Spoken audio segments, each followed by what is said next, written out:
Doctor TM. Nair, வெள்ளுடை வேந்தர், sir P T. Thiyagarayar, doctor C. Natesanar இம்மூன்று பேரும் பிராமணர் அல்லாதோரின் சமூக, அரசியல் மற்றும் பொருளாதார நலன்களை முன்னேற்றுவதற்காக தென்னிந்திய நல உரிமைச் சங்கத்தினை 1916ஆம் ஆண்டு நிறுவினர்.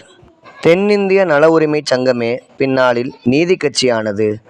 நீதிக் கட்சியின் ஓயாத முயற்சியினாலேயே மாகாண சட்டமன்ற தேர்தலில் பிராமண அல்லாதோருக்கு இடஒதுக்கீடும் கிடைத்தது. 1916ஆம் ஆண்டு தொடங்கப்பட்ட நீதிக் கட்சி 1920ஆம் ஆண்டு தேர்தலில் வெற்றியும் பெற்றது.